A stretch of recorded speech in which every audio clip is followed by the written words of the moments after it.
Cadena 30, la televisión más abierta que nunca.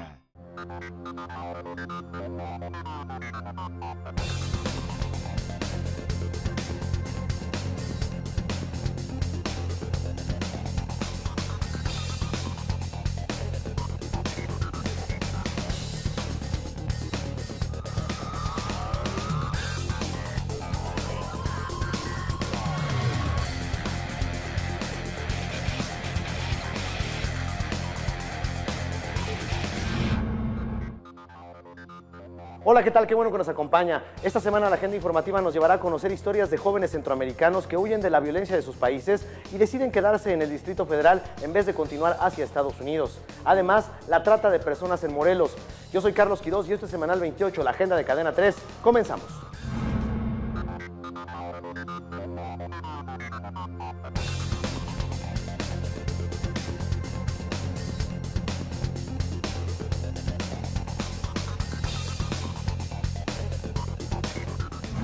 El Distrito Federal se ha convertido en zona de refugio para muchos adolescentes que están huyendo de la violencia en Centroamérica.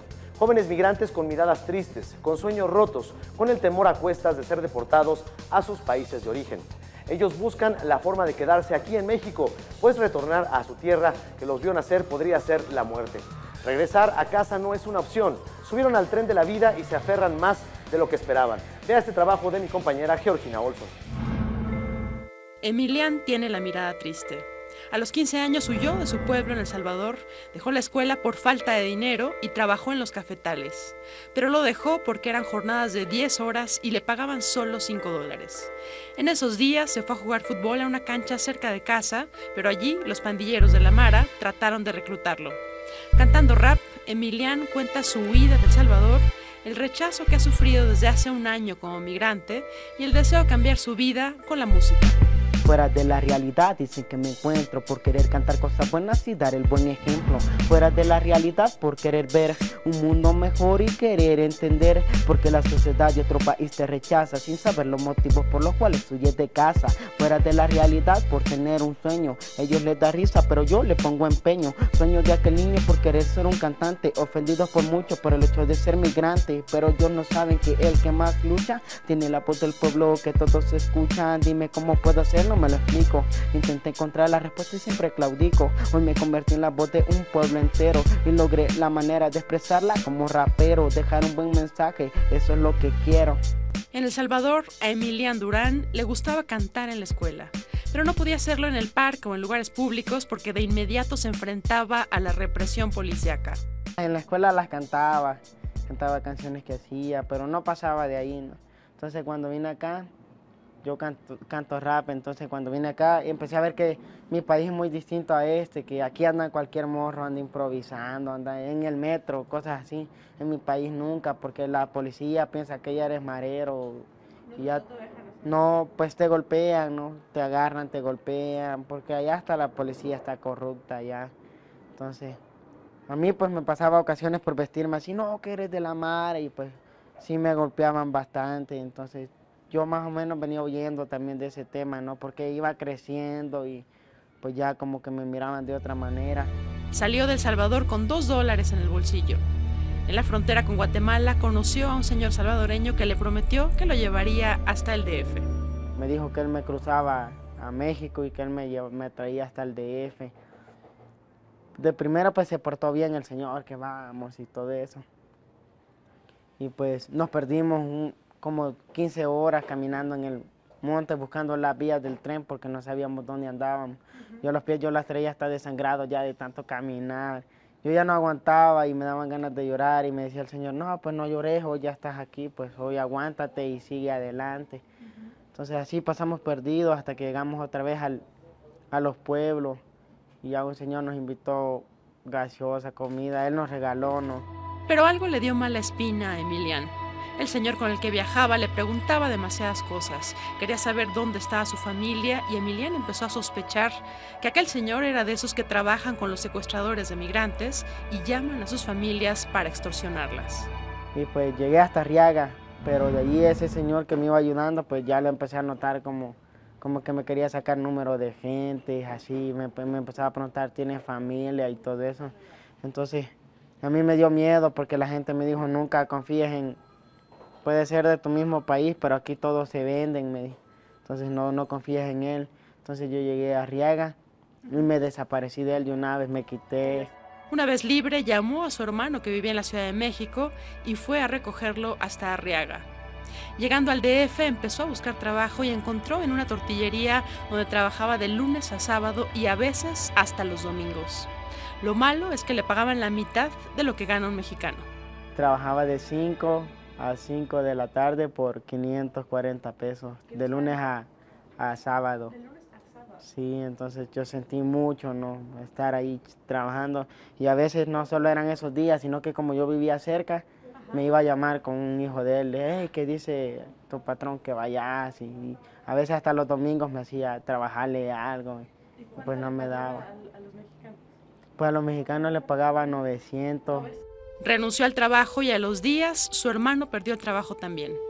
Desesperados decidieron tratar de regresar a El Salvador y como no tenían dinero para pagar el autobús, fueron a su consulado con la esperanza de que los deportaran. Pero su hermano tiene una hija mexicana y el consulado se negó a deportarlos por esa razón. Entonces llegaron al albergue de migrantes Casa Tochán, donde viven desde hace 2 meses. Emilian tiene la esperanza de arreglar sus papeles y quedarse a vivir en México. Le han dicho que por ser menor de edad será difícil que le otorguen el refugio, pero él se aferra a esa esperanza. Porque mi sueño es rapear aquí, porque aquí me siento bien. No quiero ir a probar a otro lado, sino que aquí está chido. Lo único que pues sí sé que tengo que buscar trabajo o algo porque necesito los materiales, el instrumento, necesito, o sea, sí, para poder ir creciendo. Porque mi idea no es quedarme, te voy a escribir una canción y escúchala, sino que les voy a escribir a todos una canción y que todos la escuchen. Esa es mi idea. A todas las circunstancias que se enfrentó Emilian, se enfrenta la nueva generación de adolescentes que están huyendo de la violencia en Centroamérica y buscan iniciar una nueva vida.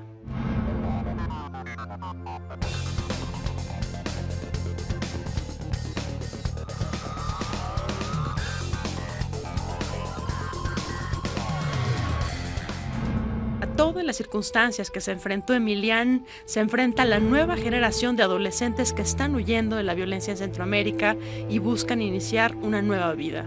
La coordinadora de Casa Tochán, Gabriela Hernández, habla de los jóvenes migrantes. Yo me quedé asombrada porque hoy tenemos muchos jóvenes aquí en Tochán. Y yo decía, es que qué barbaridad, ¿no? Son los jóvenes los que están saliendo.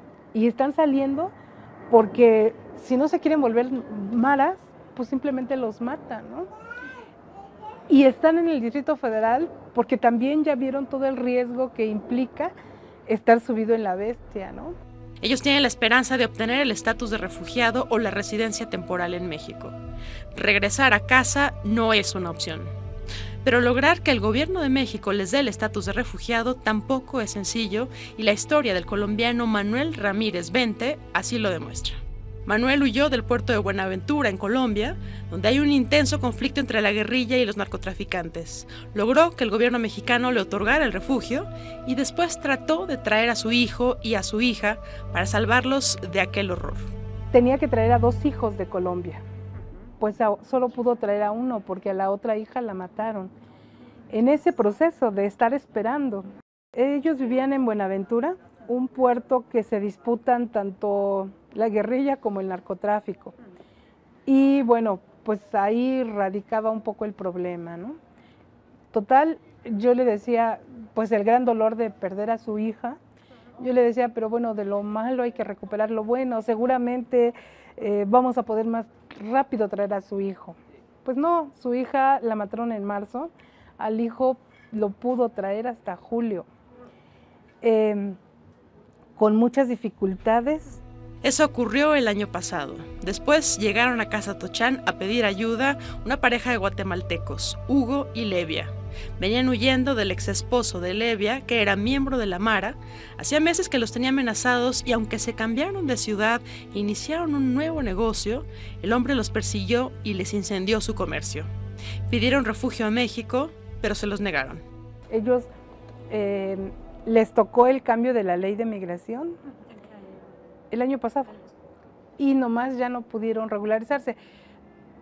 La historia de violencia que habían sufrido, aparentemente para el gobierno mexicano, solo era a nivel personal y que Guatemala es muy grande y podían irse y encontrar seguridad en cualquier otro municipio de Guatemala.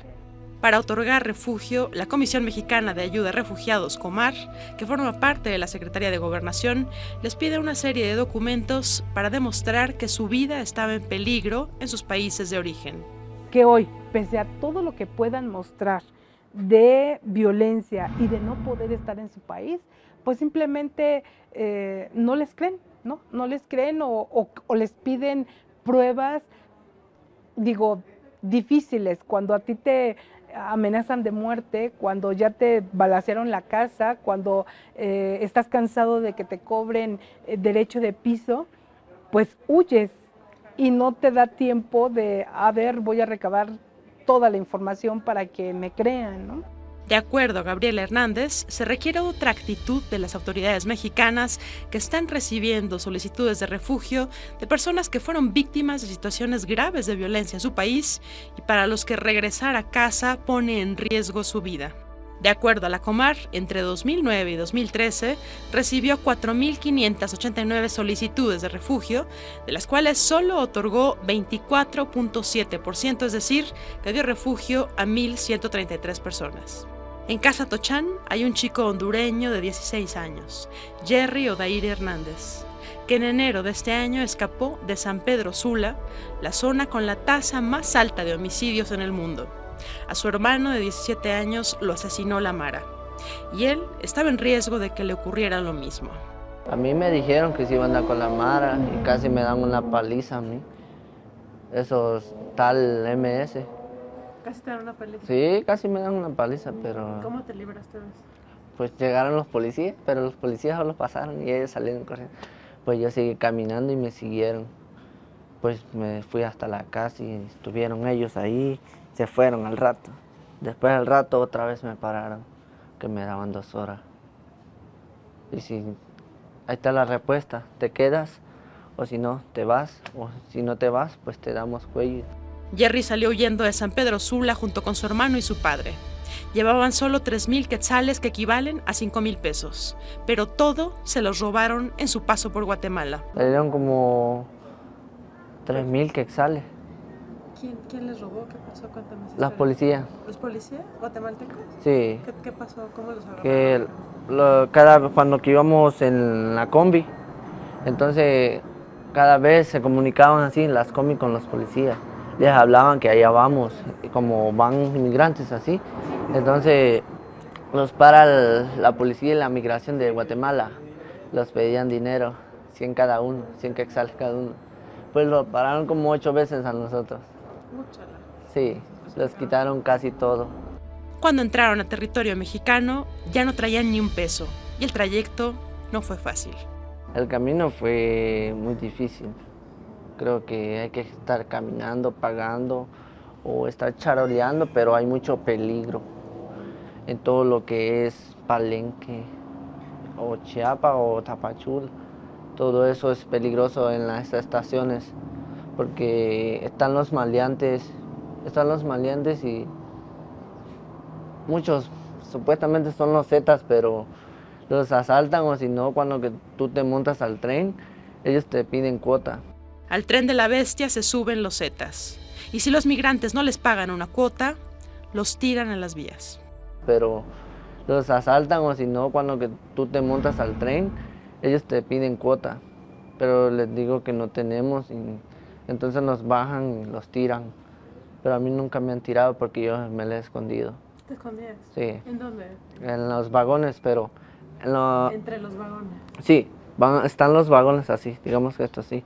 Y hay una parte chiquita aquí, sí. Bueno, ahí me escondía yo. Jerry se está quedando en el albergue Casa Tochán y logró conseguir trabajo en una tortillería. Pues le pedí trabajo a él, pues me dijo que sí. Me da 200 al día. ¿Al día? Pues hoy no fui porque no he descansado todos estos días. ¿Cuántos días llevabas trabajando? La semana ayer, la semana pasada y 2 días ahorita. Entonces, te has echado 9 días sin descansar. Hasta ahorita descanso. ¿Y cuántas horas trabajas? ¿A qué hora empieza a trabajar? A las 7 y salgo a las 8 de la noche. ¿A las 8 de la noche? Sí, agarro micro. 13 horas trabajas. Sí. ¿Y tienes tiempo para comer o...? Sí, me dan comida. ¿Te dan comida ya? Sí, ¿Y qué comes? enchiladas, taquitos, frijoles, pollo o arroz. Te ganas 200 al día. Sí, me dan la comida, sí, está bien así. Tanto él como su padre y su hermano están tratando de tramitar la residencia en México. Antes querían llegar hasta Estados Unidos, pero al ver los peligros del camino, decidieron quedarse en México. Si eso me estoy fijando, que yo me voy a quedar aquí. ¿Sí? ¿Sí te conviene? O sea, miro yo, pues me voy a casar con una mexicana. ¿Eres con una mexicana? ¿Trabajas en O sea, que hay una que me gusta acá abajo. ¿Sí? Allá, pero está por el internet. ¿Ya le hablaste o algo o no? Sí, ya hablé. Tengo el Facebook de ahí y todo. Jerry está ahorrando su sueldo para tratar de quedarse en México. De regresar a San Pedro Sula en Honduras, ni hablar. Ahora se está quedando en Casa Tochán, el albergue de migrantes en el DF, que se mantiene gracias a los donativos del Comité Monseñor Romero, de Mariano Yarza y a la comida que reciben del Episcopado Mexicano, así como de alumnos del Tecnológico de Monterrey, de la Universidad Iberoamericana y de la del Valle de México que realizan colectas.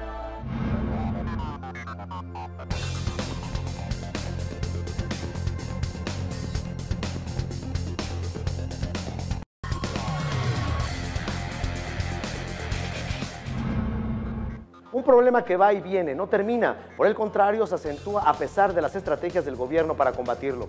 Es la trata de personas, un delito que arroja millonarias ganancias y que encuentra constantemente nuevos métodos para enganchar a sus víctimas. Secuestro a través de las redes sociales, el falso enamoramiento, alianzas criminales que han creado nuevos corredores dedicados al traslado de mujeres menores. Es un trabajo de mi compañero Raúl Flores Martínez.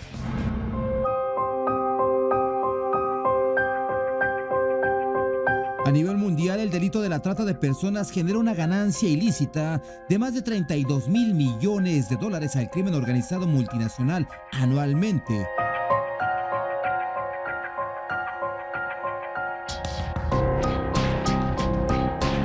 En México, las ganancias ilícitas con explotación sexual, laboral, tráfico de órganos y adopciones ilegales de niñas, niños, jóvenes y personas de la tercera edad es de 42 millones de dólares.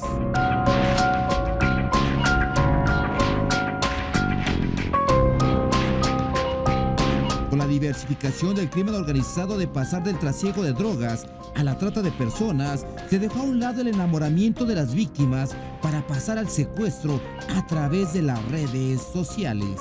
Todo esto fue investigación de amigos, familiares y para localizarla, porque no teníamos ni idea. Entonces empezamos a ver lo que fue su Face y todo esto. Entonces fue lo que nos llamó la atención, que por medio del Face fue que tenía las conversaciones y fue como se la llevaron.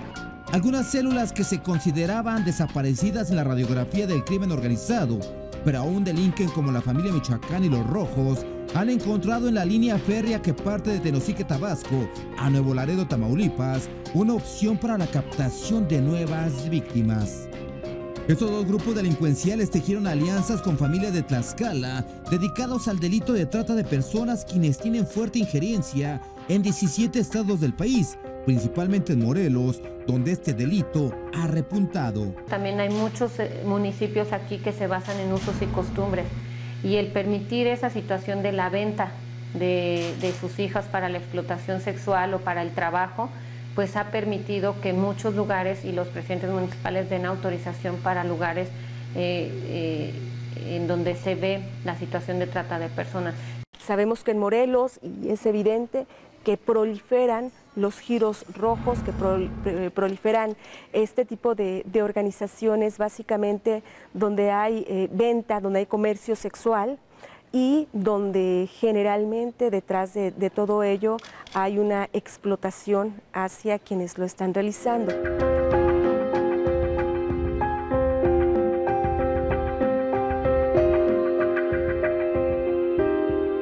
Estas alianzas han creado nuevos corredores dedicados al traslado de menores de edad y jóvenes mujeres para la explotación sexual. Además, para el trabajo forzado en plantíos de estupefacientes, halconeo y narcomenudeo. Hay una zona de tolerancia en varios municipios en donde lógicamente pues a lo que se dedican muchas jovencitas es a la prostitución y se ven menores de edad, se ven situaciones en donde lógicamente han sido sacadas de sus domicilios.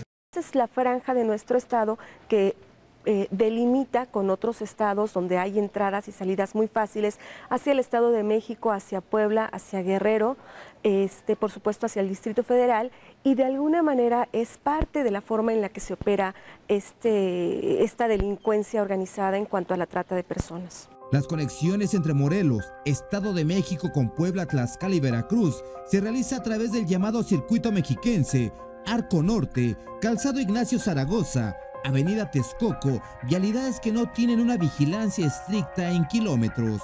El tema evidentemente es muy grave, sin embargo, lamentablemente no hemos podido tener ni de manera oficial ni a través de organizaciones de la sociedad civil ni institucional, hemos podido tener datos muy concretos al respecto. No se han desarrollado organizaciones de la sociedad civil especialistas en esto aquí en el estado de Morelos. Hemos trabajado, hemos hecho foros para sensibilizar. Hoy por hoy hay muchas que ya se están involucrando, aunque no son especialistas. Sin embargo, sí mencionarte que hemos recibido mucho apoyo de organizaciones de la Ciudad de México.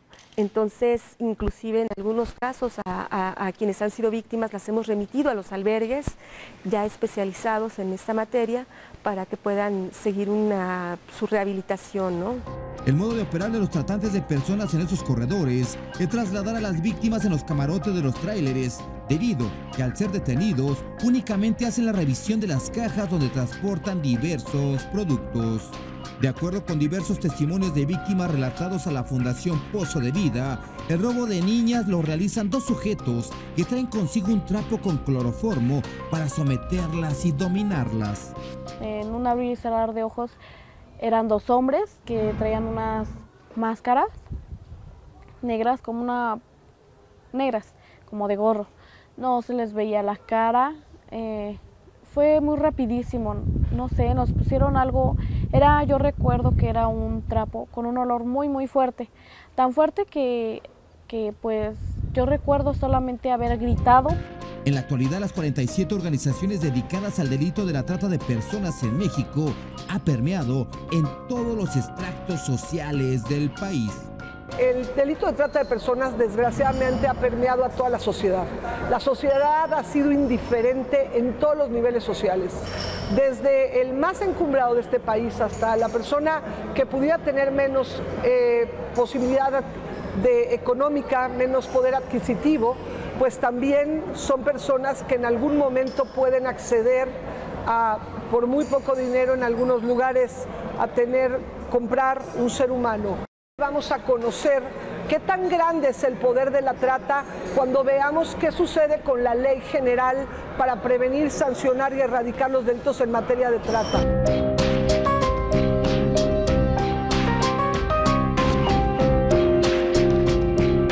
En México desaparecen cada hora de 3 a 4 niños entre 4 y 12 años y 2/3 partes son del sexo femenino. Es más fácil quitarle a una hija, un papá, una mamá de estos pueblos donde hay tanta pobreza que quitarle un dulce a un niño.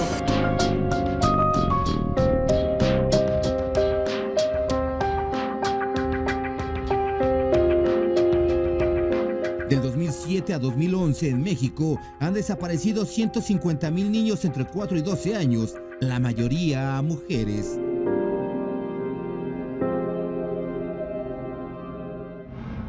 De esta manera hemos llegado al final. Gracias por acompañarnos. Nos vemos la próxima.